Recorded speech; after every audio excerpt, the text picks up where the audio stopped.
Welcome to the Moon Tribe podcast. I'm Simona, your host. I'm here to inspire heart-led entrepreneurs and conscious leaders to follow their purpose and create a life of freedom, wealth, and magic. Welcome to the Moon Tribe podcast with me, Simona Shimanovic. In our very first episode last time, I shared with you about how I got started in business and why I created Moon Tribe. And today I want to share with you a little bit more about my journey as an entrepreneur and how I overcame the biggest challenges of being an entrepreneur. Because I've been in business since 2011, so it's 13 years now. And it's been quite a ride. Any one of you who has been in business for some time, maybe you resonate. Let me know. I would love to hear it. Because what I've learned as an entrepreneur is that success is anything but a straight line from A to B. Sometimes we have this idea, it's like direct. And actually, it's way more like a roller coaster ride with twists and turns and a lot of unexpected events. So your ability to hang in there, whatever happens, and don't lose your direction is really essential. There's a reason why they say being in business is the best personal development seminar on the planet. I fully subscribe to this. And that's also one of the reasons why I love helping conscious entrepreneurs to start their business, to grow their business, because it involves so much inner work and personal development. And it really asks us to step up and own our power in a completely new way. So for me, it's really about the person you become in the process. So let's take a look at my 3 biggest challenges of being in business and how I overcame them.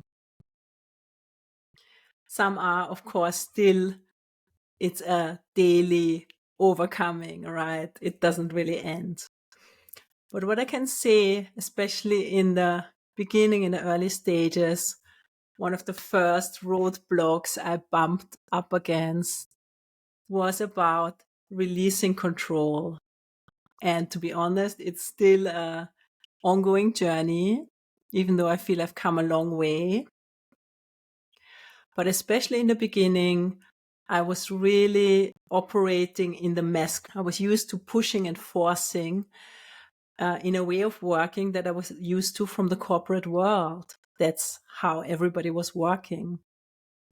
When I started my own business, it got me to a place where I was really stressed out and overwhelmed.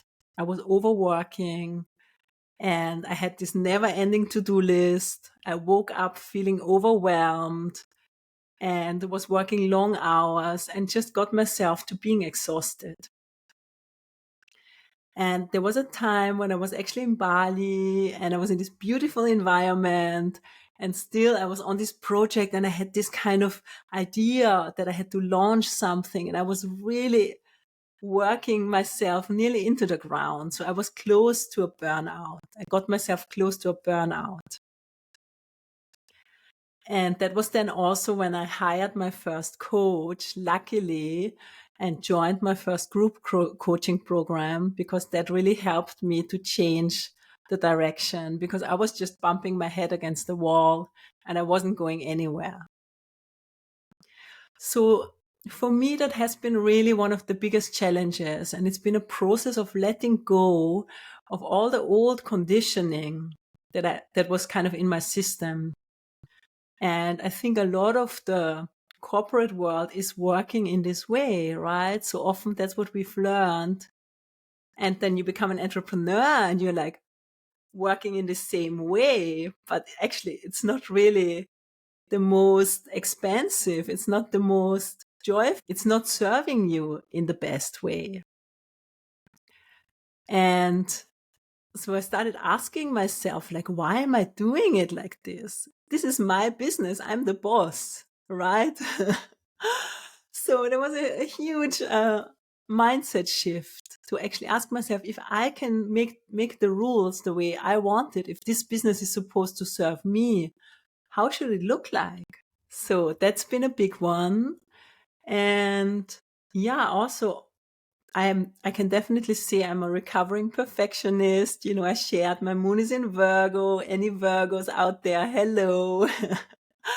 I'm a Capricorn. So, this is definitely a big part of my journey. Letting go of the perfectionism, recovering control freak, and really allowing myself to be more supported, to trust, to let it be easy.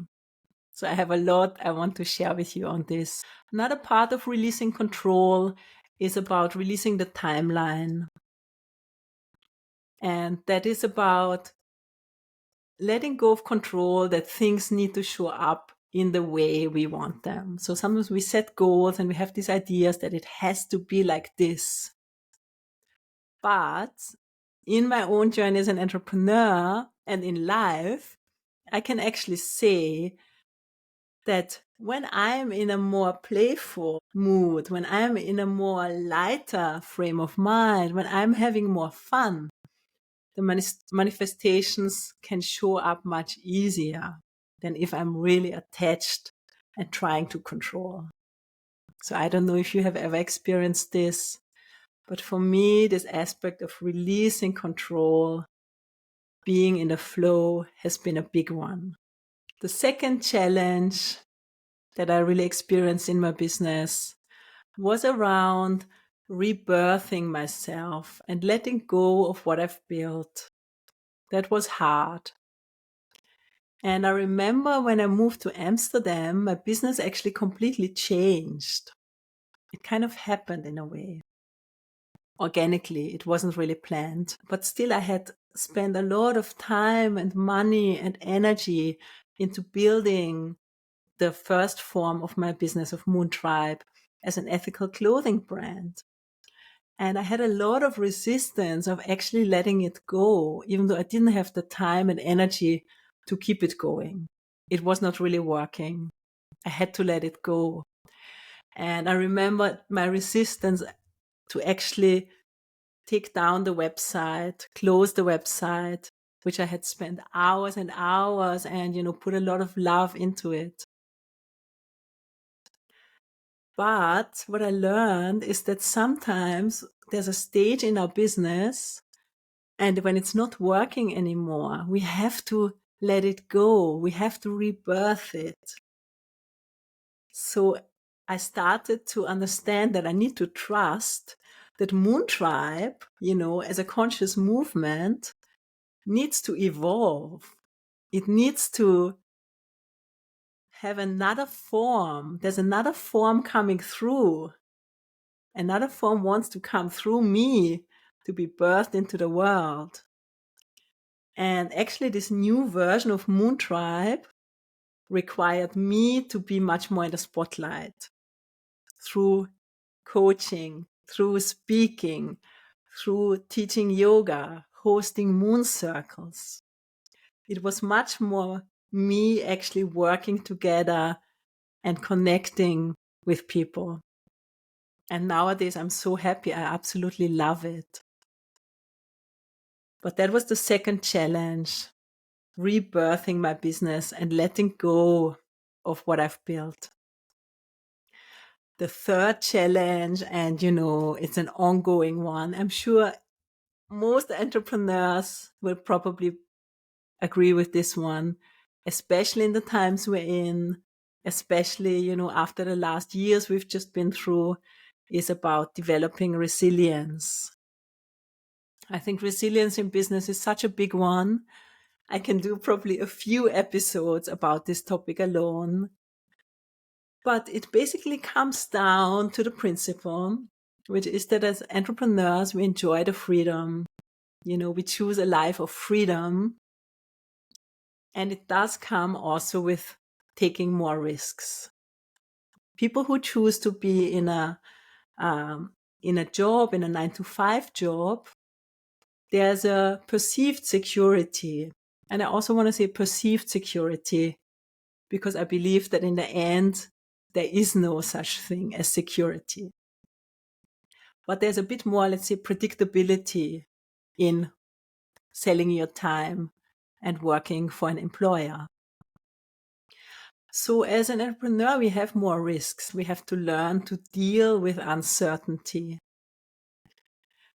And that can take so many forms and shapes, right? But just the unexpected situations in life that can throw you off from a personal level, right?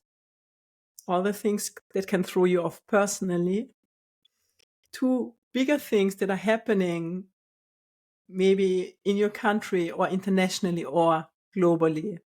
At the moment, we had quite a lot of global situations that were probably unexpected for most of us, like the prolonged lockdowns that affected so many businesses, the economic situation, etc.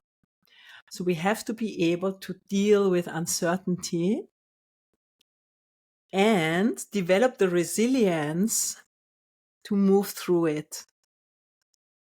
That's not so easy. At least for me, this has not been so easy. And I can really see the value of it.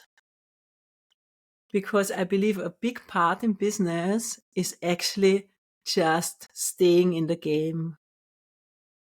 You know, there's this saying, the person who is successful is the one who gets up over and over and over again, whereas others have already given up. So I think that is part of it. And I don't believe that it happens very frequently that there are these overnight successes. I think often people have already in the background prepared for a long time, and then suddenly they have the breakthrough. So I believe that it does take persistence. It does take resilience. You need to keep an eye on the prize. Something that luckily as a Capricorn is helpful. You have to keep showing up consistently. And you have to stay in the game when things get tough. And they do, right?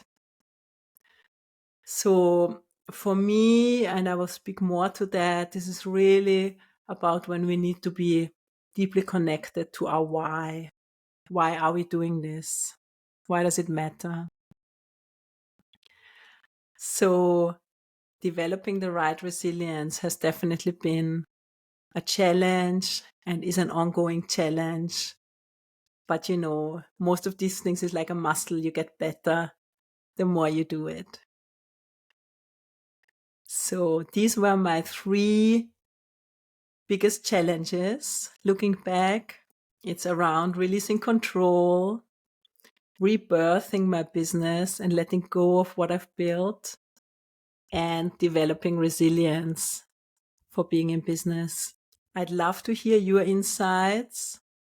Just drop me a message on Instagram. I'd love to hear from you. And meanwhile, please remember to share your magic.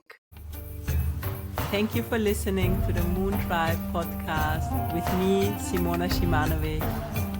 I'd love to share my free abundance meditation with you. Go to simonashimanovic.com and join the tribe.